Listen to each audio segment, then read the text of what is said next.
Ladies, we're not mad enough. This patriarchal system has been designed to profit off of our labor, off of our niceness, our naivety, our bodies.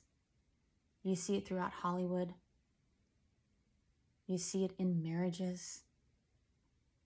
You see it in an overarching thread through the male line that I would say is changing right now because many women are starting to say no more. But on the heels of Lindsay Clancy's case and Hayden Panettiere's interview with Jay Shetty and now subsequent death as of yesterday, I believe, it got me really thinking about both of these situations and how both of them struggled with depression. One was postpartum, that was Lindsay's. And then the other, Hayden, of course, there's a lot more to the story, but talks about her issue with prescriptions, addiction, but also about being subjugated and being walked down into a room by somebody she trusted on a boat, basically being shown that she was supposed to perform intimate acts with a well-known famous celebrity. This is still occurring today. The belief that women are to be used for someone else's pleasure. Or labor, like in Lindsay Clancy's case, someone who loved her children.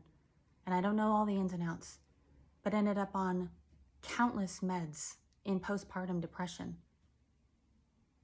and had awful thoughts. But then also had a husband who clearly, if you look at the case, and this is just my speculation opinion, is on the narcissistic psychopathy spectrum. Not a tear to be shed when he was on the stand. The house was sold to the DA immediately after the kids were unfortunately unalived. And now he's remarried that quickly. Something's amiss.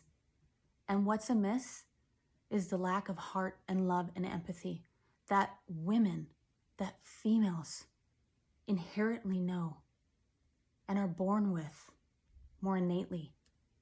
And it's the one thing we need to get back into alignment, but we have to come into our power. We have to be angry. We use that anger in righteousness and say no more. And if that means ending a relationship, ending a job that's using you, abusing you, taking you for granted, you have to say no more.